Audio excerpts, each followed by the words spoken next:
If I should stay,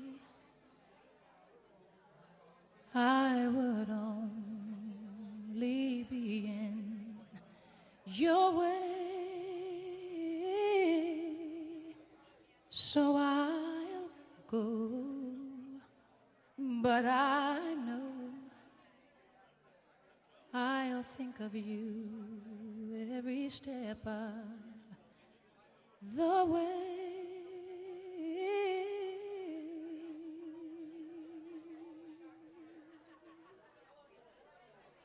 And I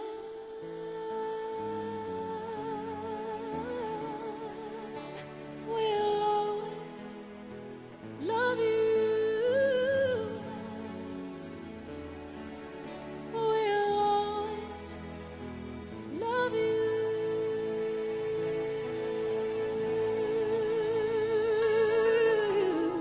You, my darling, you.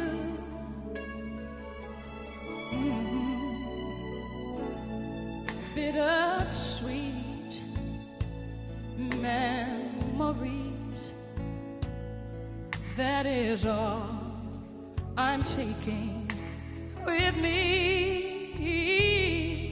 So goodbye, please don't cry.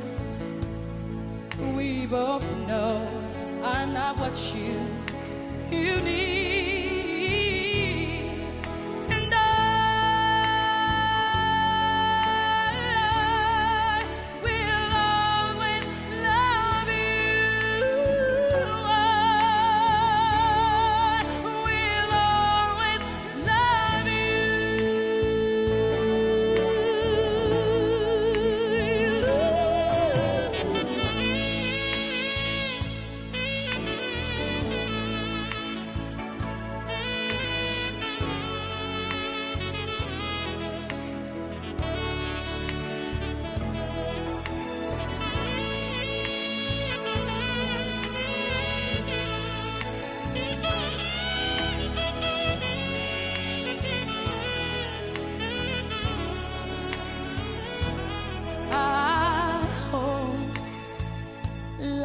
Treat you kind, and I hope you have all you dreamed of, and I wish you joy and happiness, but above all this I wish you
darling, I love you.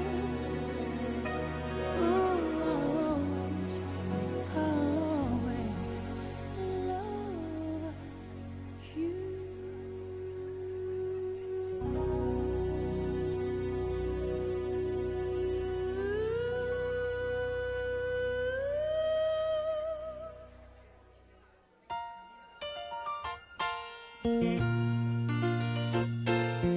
Making your way in the world today takes everything you've got. Taking a break from all your worries sure would help a lot. Wouldn't you like to get away? All those nights when you've got no lights, the check is in the mail, and your little angel hung the cat up by its tail, and your third fiancé didn't show. Sometimes you wanna go where everybody knows your name,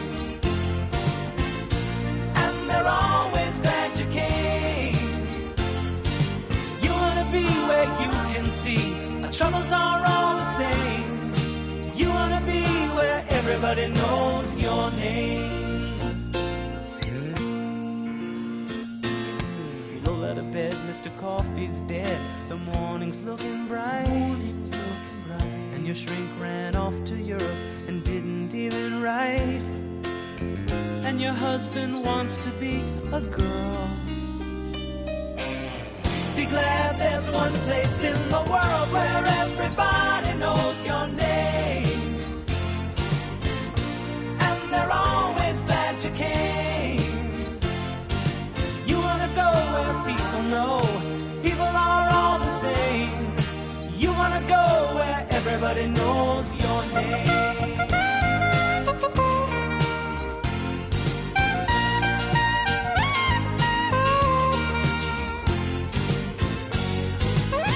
Where everybody knows your name,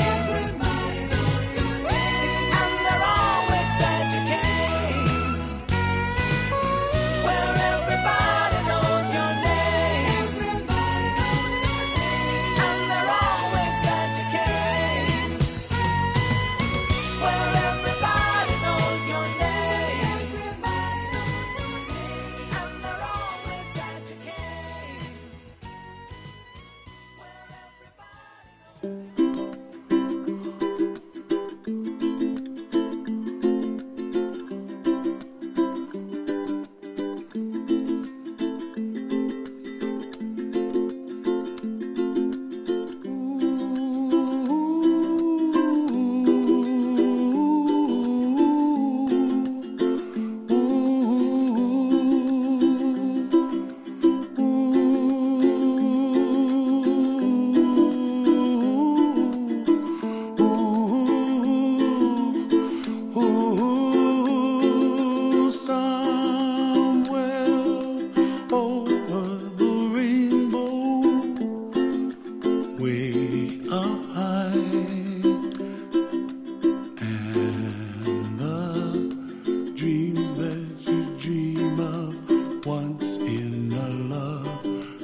So feel free to come on up at any time. Let us know. We'll turn down the music and share a story with us.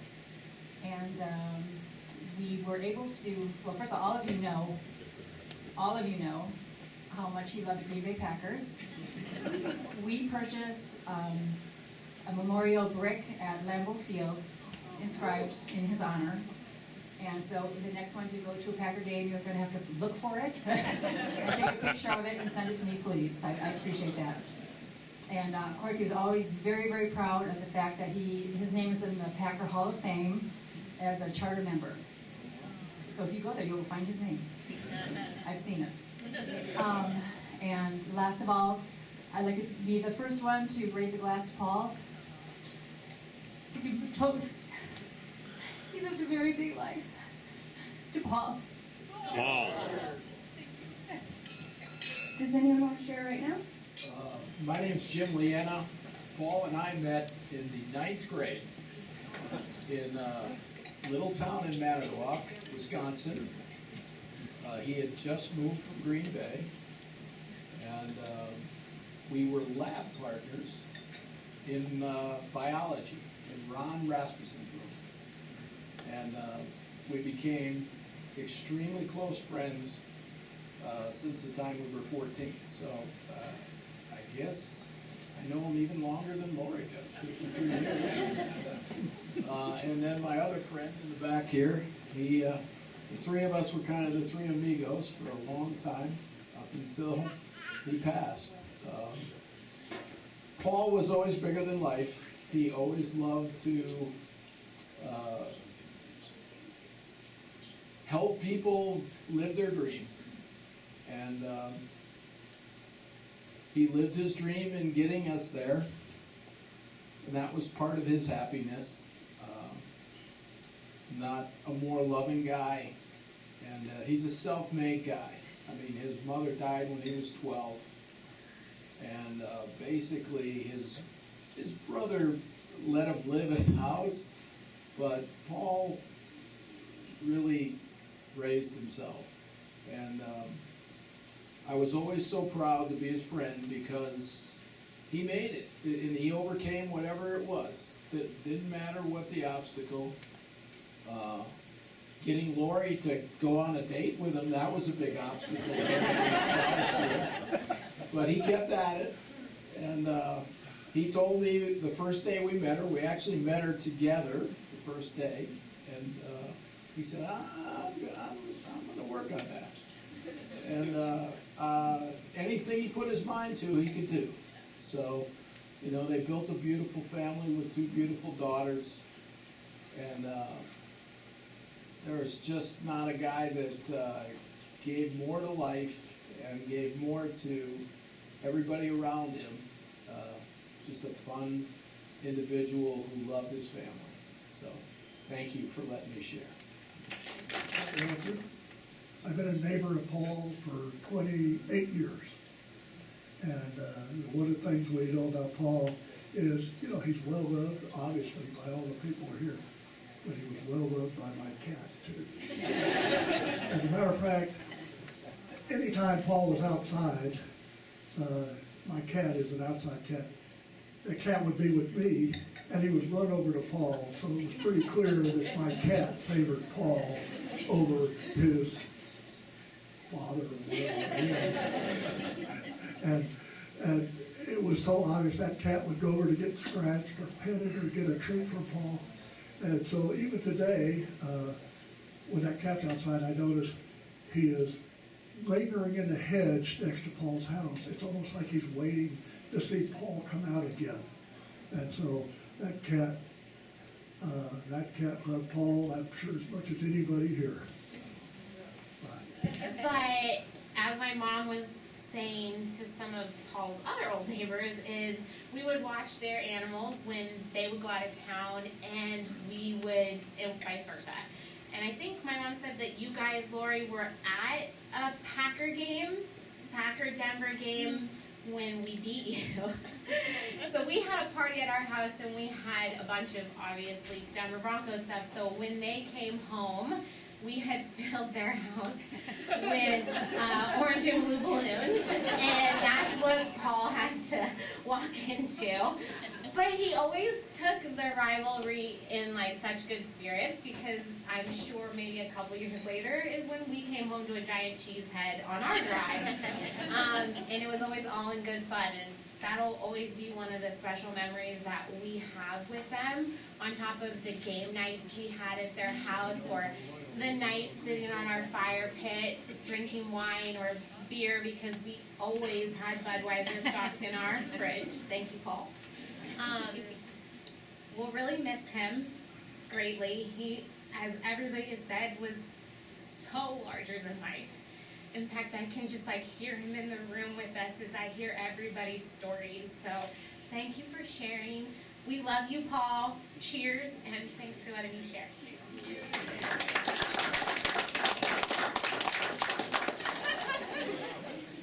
Does anyone else want to share a story right now? No? Oh. Favorite tales of Sammy is Paul one time asked if I wanted to go to a Laker game. They had him up at the Forum. You've never seen over Paul. Absolutely. I forgot we had a date night, my wife and I. She said, just go. So we end up driving up there, and you go to will call and get the tickets. And I remember the ticket guy looking at me going, nice tickets. And he hands me the ball. I said, thank you. We walk in, and of course I'm expecting a nice seat down. We're going down and looking, going down and going down. We finally get to the bottom. I'm looking left and right for the seats. And Paul's still going. I mean, excuse me, he gets out on the boards. And our seats are those folding chairs on the boards, you know. And I'm going, oh, this is style, you know. So I'm looking over, there's Diane Cannon, and there's, you know, Arsenio Hall, and Jack Nicholson goes right across, and I'm going, wow, this is cool. And it's funny because Paul would always, before we do anything, give his appropriate speech of being, I guess, correct. He said, we're going to go to a place, and I've heard this speech many times, and yes, I know. He said, this is my job. He says, if we meet anybody, not that we're going to, but if we run across somebody that's famous, he says, don't go walking up and then introducing yourself. There's protocol. You have to be introduced to meet somebody. And if you're not introduced, you don't bother these people. I said, oh, I don't care. You know, I'm good. You know. So we go, and then along the way he's saying, you know, the one person I always wanted to meet and never had the opportunity is Arsenio Hall. And he happened to be there, except we had seats and he was sitting on the boards. He didn't even have a seat, you know. I thought, oh, this is good, you know. Well, halfway through the game, the buzzer goes for halftime. And Paul says, well, they have a room upstairs. There's no booze. You can drink in the seats here, but no booze up there. There's food. It's a place for the people to go to that are somebody to get away. He says, you want to go up there? And I'm like, sure. So we walk up. He said, well, precursor, I'm not even allowed to be in this room. You know, I go, really? But we're walking up. And Paul said, you got to know the important people. And he says, these are the people that run this place. It's the waiter, it's the guard, it's the guy sweeping the floor. He knew everybody, and everybody knew Paul. We walk up to the room, and there's a guy guarding the door. He goes, hey, Paul, how you doing? I said, hey, I'm fine. He says, you want to get in? Yeah, if you don't mind. He says, how about your buddy? He goes, if you don't mind. So he lets us in the room, and it's packed with people. And we lay in the back, and we sit down, and they had food. And we're eating, and then comes Jack Nicholson walking by. And Diane Cannon, and Arsenio Hall walks in. And I said, God, I wish I could meet that guy. I still have one of these days, Paul, you know. And then Jerry Buss walks in, the owner of the Lakers. Now, Jerry is extremely loud. He sees Paul across the room. Oh, Paul, you son of a gun, you know. They started going at it with Paul, talking about the fights the other night on TV. Did you see this? And I'm just sitting back watching these guys go back and forth, you know. Well, the buzzer goes off, and it's time to leave. So I get up and start walking towards the door, and I notice Paul's still being held back by Jerry. And they're going, no, at each other. And so I stop, and there's a little hallway, and I'm standing here in Arsenio Hall. It happens to be standing right here, you know. Now, I'm not saying nothing. It was a nice game. We go, yeah, good game, you know. He says, oh, I'm Arsenio Hall. I go, nice to meet you. He goes, I'm shaking his head, we're talking. I look over at Paul, Paul's going, I go, yeah, I'm talking to him. And as it's going, our sense, well, we got to get back to the game. And he turns to leave with Jerry Buss. He's talking, I can see him talking to Paul. And Jerry's like, I said, now, keep your black ass there. I got someone that wants to meet you. Oh, I've never seen a guy turn so red. I mean, he was beat red with embarrassment. But he gets to meet this guy. So they come walking over, you know. This is the Bud Man. They sponsored this place. You know, Paul, this is their sale. You know, says, I love your show. You know, they're shaking hands. But the best part of everything is our sinner was Paul. Let me just show my friend John.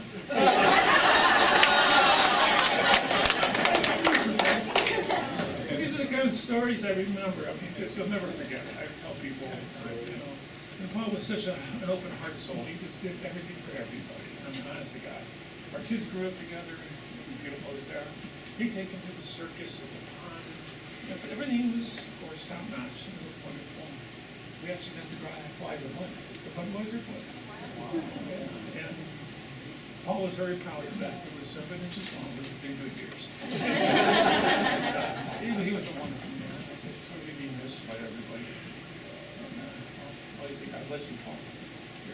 That's just some amazing memories you will live through us. Thank you.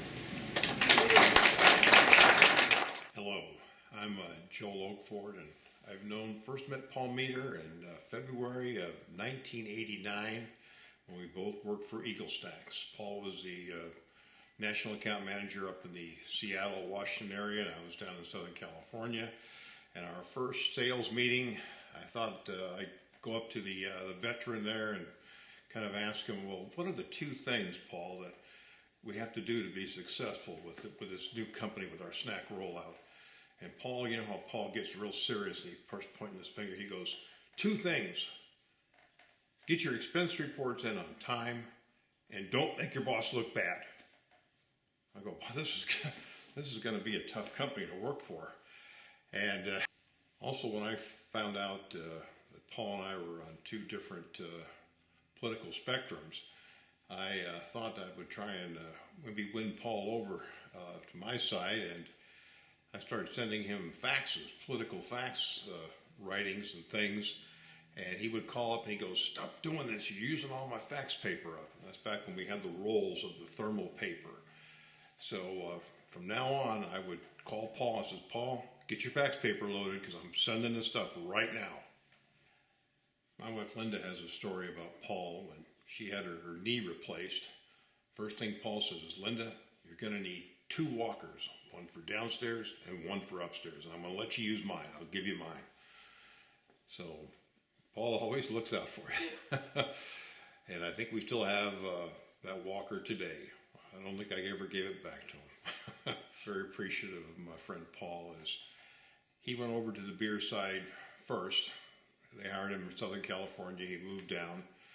And he must have made a pretty good impression with Al McPhee, who was the sales director at the time, because about a year later I was able to transfer over and come over to the beer side and national accounts. And I got to believe that, maybe Paul did have a good word in for me. I know that.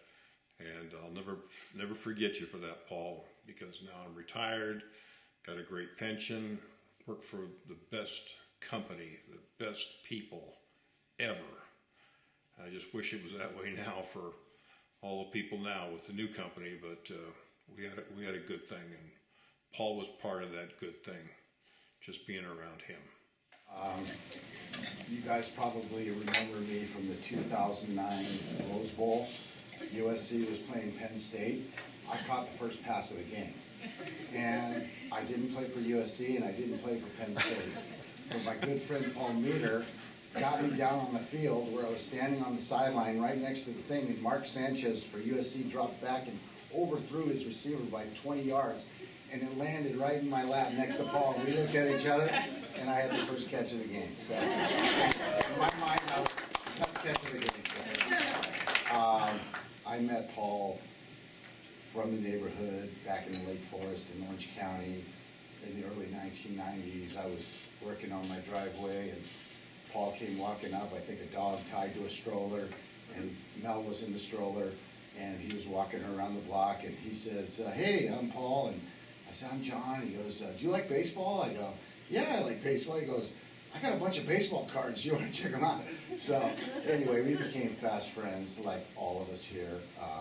Paul was so generous with his time and his gifts and his love. And anyway, it was the start of something really big, and bigger than I had ever imagined. His friendship. So many people here have talked about their experiences. I had all those experiences. I got to play golf with Wayne Gretzky. I was too on the Laker floor. In fact, as a sports analogy, you always want to be part of the starting team, right? So you're on a sports team, you want to be a starting player, you want to be in the game. I was on the bench all the time. And it was the best place to be with Paul, because thank God for the girls, they had something going, and maybe Lori had something going, and if ever she couldn't make an event or couldn't make a concert or a game, phone rang, hey, got tickets to the Laker game, you've made the varsity. That was Paul saying. You're on the varsity tonight, you're getting called up, and I would get to go to all these events, and they were great experiences. And Paul's reach went around the world. My wife and I were in China in 2008, I believe, and we were at the big Olympic event there, and Paul was back here at home, and anyway, he says, hey, you got to go to the Budweiser party. They're having it in Beijing. Go to the party.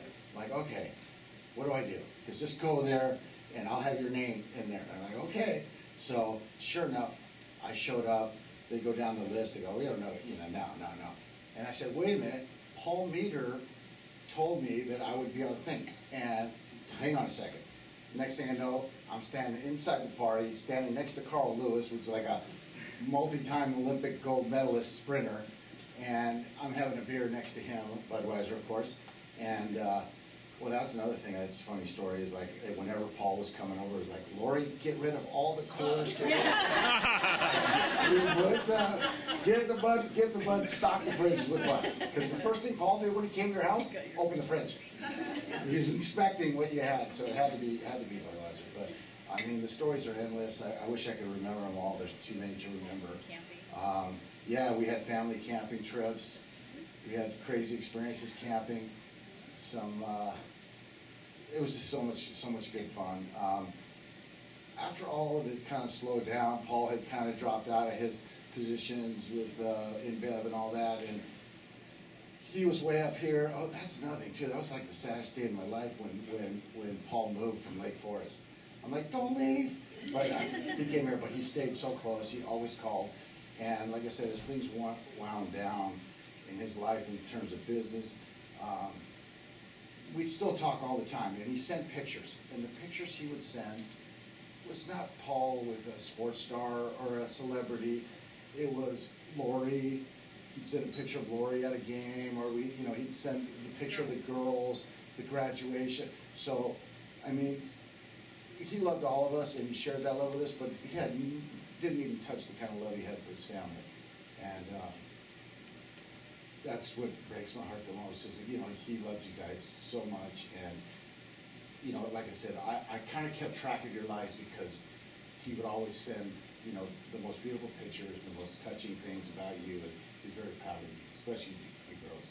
So, anyway, here's to Paul. We miss him, love him. Thank you. Forgive me if I get emotional.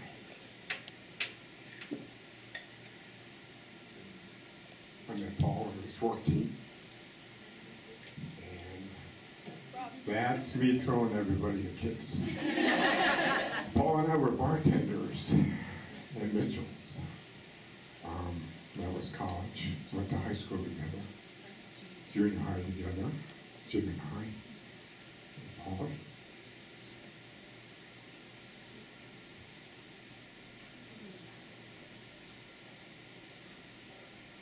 I have a lot of stories. I don't know where to begin.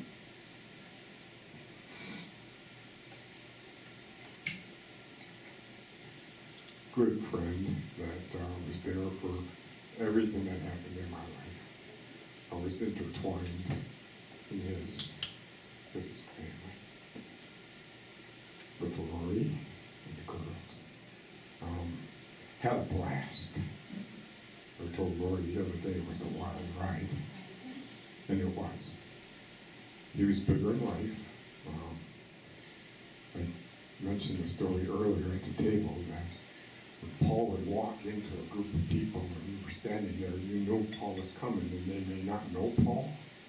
When he left, everybody was like, what the hell just happened? Who was that? That's Paul. He always left a mark on you.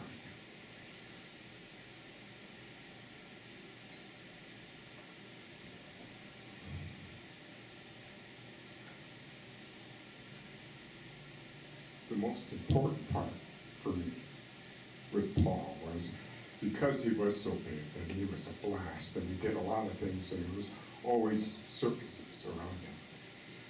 Getting quality time with Paul to sit and just talk and get a little deeper, because there was a lot to him.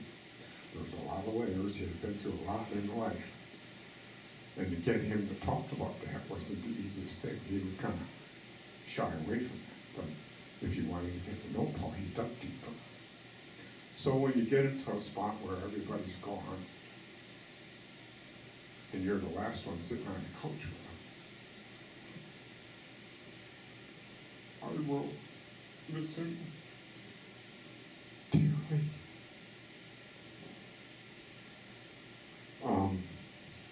It happened fast. Didn't see it coming. Not sure I know everything yet, but it happened fast, and I miss him. So part of this is trying to understand everything that happened, because I got to explain it away. He's too big to go down. That being said, I have two very good friends. One's still here, one's gone. So I will live with him in my heart, in my mind, and I'll hear his laugh. And that big burly voice, whenever he wanted to get something said, he said it, whether you liked it or not. He got mad at me, I got pissed at him. That's the way it was with brothers. But he was somebody I could always depend on. And he meant a lot to a lot of people, that's pretty clear. So, no funny, yucky stories. I got a bunch. Got a bunch of college stuff. I just want to speak to the guy he was. How proud I was of him as a kid that picked himself up and did it on his own. You know, his parents were gone. He was acting like an adult when we were still kids, because he had to pay his rent and he had to get groceries and he had to do all the stuff that my parents were doing. I was impressed. Good man, good dad, good husband, great friend, and a good worker. But got its money's worth out of Paulie. So I want to thank all of you for coming. It meant something to you guys, and it meant something to Jimmy and I, and to his family. If you guys ever need anything, I got you. When you say but, you've said a lot of things nobody else can say. When you say but, you've gone as far as you can go to get the very best. When you say but, you've said the word that means you like to do it all. When you say but, it means you want the beer that's got a taste that's number one. When you say but, you tell the world you know what makes it all the way.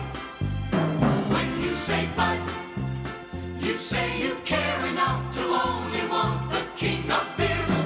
There is no other one, there's only something less, because the king of beers is leading all the rest. When you say Budweiser, said it all.